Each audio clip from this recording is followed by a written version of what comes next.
जो हमारी major export पहले जो सेक्टर्स हुआ करते थे, टेक्सटाइल या जो दीगर सेक्टर उसमें अपना मेजर पार्ट प्ले करते थे, ऐसा लग रहा है कि उन सेक्टर्स को थोड़ा नज़रअंदाज किया जा रहा है। बहुत ज़्यादा इस वक्त फ्यूचर को लेकर हुकूमत रिलाय कर रही है आईटी सेक्टर पर या माइंस एंड मिनरल्स को। एक दो सेक्टर्स को एक गेम चेंजर के तौर पर लिया जा रहा है। वहाँ भी कोई गेम तो नहीं चेंज होने जा रहा फौरी तौर पर, और उससे हमारे जो पुराने सेक्टर्स थे जिनका एक बड़ा मेजर रोल था हमारी एक्सपोर्ट्स में, वो भी फिर किसी हद तक नज़रअंदाज हो रहे हैं।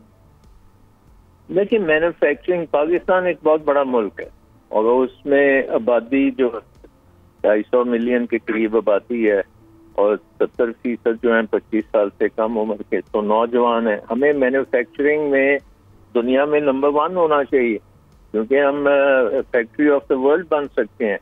ठीक है, आईटी बड़ी अच्छी चीज है, बट हमें ये पता है कि आईटी में इतने जॉब्स नहीं निकलते जितने मैन्युफैक्चरिंग में निकलते हैं।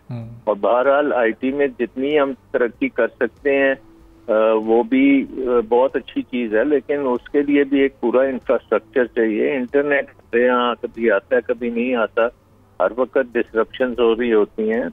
तो आई थिंक हम ओवर ऑप्टिमिस्टिक नहीं होना चाहिए जब तक हम अपने मुल्क में प्रॉपर रिफॉर्म्स नहीं करते। रिफॉर्म्स क्या है? हमने हुकूमत को छोटा करना है, डीरेगुलेट करना है इकोनॉमी को।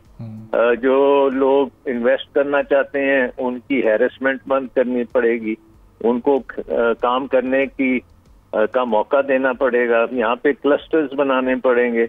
आई मीन हर चीज में तो हम जो चीज होती है उसके पीछे पड़ जाते हैं कि आप टैक्स दें, और वो टैक्स के चक्रों में पड़ते हैं तो मार्केट्स उनके हाथ से।